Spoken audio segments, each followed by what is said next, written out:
vamos al procedimiento de aprobación de modificaciones tales como las ha propuesto Enrique Peña Nieto.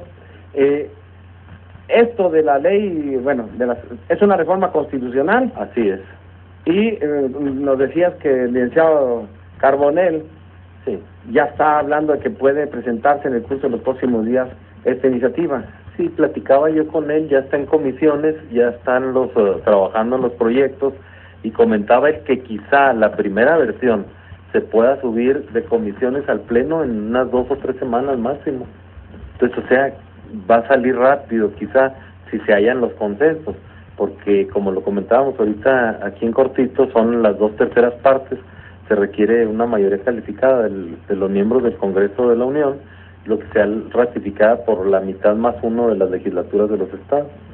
Que comparándola con la ley del trabajo, la reforma laboral que se está discutiendo aún, pues nos hace ver lo difícil que será que saquen acuerdos, porque mayoría calificada significa 2/3 partes, es decir, si estuvieran todos los diputados presentes, estábamos hablando de 300 votos.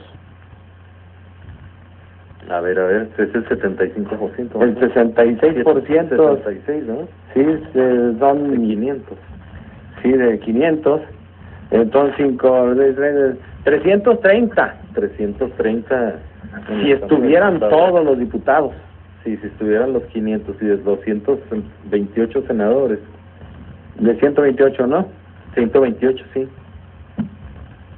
Aquí estamos haciendo cuentas de todo, para nuestro público que escucha. Estamos hablando 74 de 42 senadores en contra. Se requerirían 84 votos a favor de los senadores. Que ahora, los 180. Que a diferencia de los diputados, ahora sí dieron la prueba, la muestra, perdón. La Cámara de Diputados no hubo. Sí, siempre falta, bueno, aunque las sesiones así más polémicas, sí hay un muy alto porcentaje de asistencia en la Cámara de Diputados, pero de todas maneras alrededor de 50 no dejan de faltar en temas controversiales, polémicos como este que estamos ahora viendo. Entonces quiere decir que en la Cámara de Diputados se batallaría para que hubiera mayoría calificada. Pues no lo sé, es un con tema... PRI, con PAN podrían resolverlo. Es un tema que interesa a todos los partidos políticos, y como no van reformas, es decir, en esta reforma lo que se pretende, el presidente electo ha declarado que la transparencia será vital en su gobierno, y quien no esté preparado para la transparencia y rendición de cuentas no tendrá cabida en su proyecto. Así lo declaró en muchas ocasiones. Sí. Entonces esto nos conviene a toda la sociedad, le conviene a todos los partidos, independientemente de la afiliación política. No van temas escabrosos como la transparencia de los sindicatos, porque hay 2 tipos de sindicatos, los del 123 constitucional apartado A, que son de la iniciativa privada, y los del apartado B, que son los de órganos públicos, por ejemplo Pemex, el CENTE, etcétera. Son 2 temas diferentes. Esta ley, la Ley Federal del Trabajo, están viendo lo del apartado A, la transparencia del apartado A. Acá sería ver lo de la transparencia en el apartado B, en sindicatos oficiales. Pero no viene nada de esos temas en la iniciativa. Entonces, yo creo que todo es positivo en esa iniciativa. Pero bueno, pues hay muchos, cada cabeza es un mundo, ¿no? Entonces quizá el método de nombramiento será lo más polémico. Eso podría ser lo más polémico. Oye, Enrique, ¿y no es un obstáculo para acceder a la información pública la propuesta que hace Peña Nieto, el de que yo solicito información en el estado de Chihuahua, no me la entrega como yo la quiero, como yo deseaba, y recurro al ICHITAI para que me la proporcione el ente obligado? Luego el ICHITAI acuerda en contra mía, y luego ya yo recurro al IFAI. Como otra instancia más. Como otra instancia. Y luego, si el IFAI falla en contra mía, se da el amparo.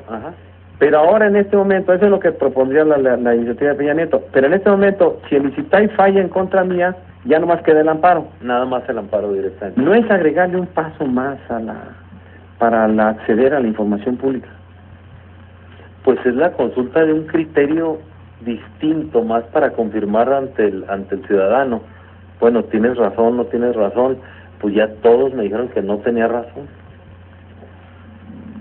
Por ejemplo, acabamos de ver, no sé si viste en los medios nacionales, que solicitaron los teléfonos de varios funcionarios públicos a nivel secretarios de Estado en México, y se los negaron.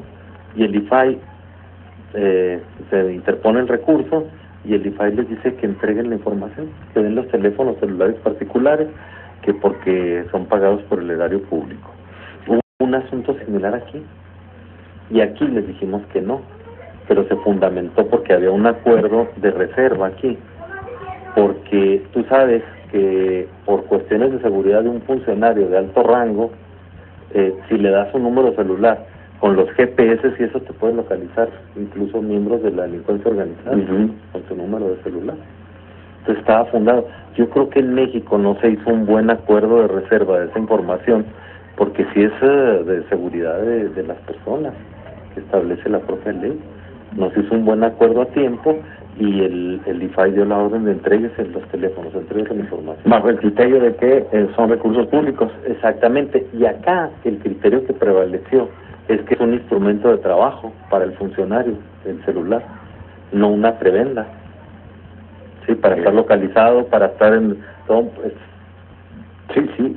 Y entonces todavía quedaría... un instrumento de trabajo, no una prestación. Por ejemplo, si en el hipotético caso de que se aprobara la iniciativa de Peña Nieto, este es un asunto que tendría que resolverlo el IFAI, y algo así como sentar jurisprudencia, porque tendría dos criterios distintos encontrados, el de ustedes y el de emitido el federal, que iría, obviamente el federal iría marcando el caballero de Hacienda más, sí, desde luego. Pero creo que con las opiniones de ustedes, porque también luego de repente lo que sucede en el norte del país, que estamos sometidos a una ola de violencia, no es así, sí es salvaje y es brutal, pero con procedimientos de tecnología de punta, además, y de repente en el centro del país no evalúan con estos criterios que tiene que tomarse con muchas pinzas lo que está sucediendo en el norte del país. Claro, es lo que siempre hemos peleado, que desde los escritorios, desde el régimen centralista, ¿no? Desde el escritorio de no saben que las vacas tienen cuatro patas y toman decisiones en torno a la ganadería que son totalmente irracionales, de veras, desde el punto de vista de uno que tiene la experiencia, que conoce el campo, que conoce las cosas, y un funcionario que no tiene la experiencia, que no conoce de ganado, o que mide con el parámetro de Veracruz a Chihuahua, donde llueve muchísimo, donde el índice de agostadero es 10 cabezas por hectárea, y aquí son hasta 100 hectáreas por cabeza de ganado, ¿sí? Entonces no pueden medir con el mismo rasero a Veracruz y a Chihuahua.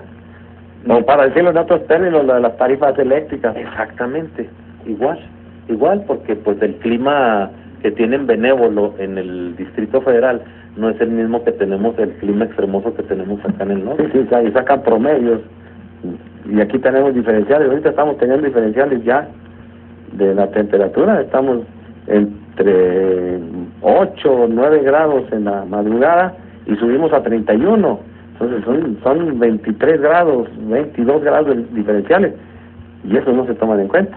Claro, el transporte colectivo en México está subsidiado, tienen todo subsidiado. Yo veo recibos de luz y de teléfono, pagan 120 pesos por bimestre en México, en casas medianas más o menos. O sea, está súper subsidiado el metro.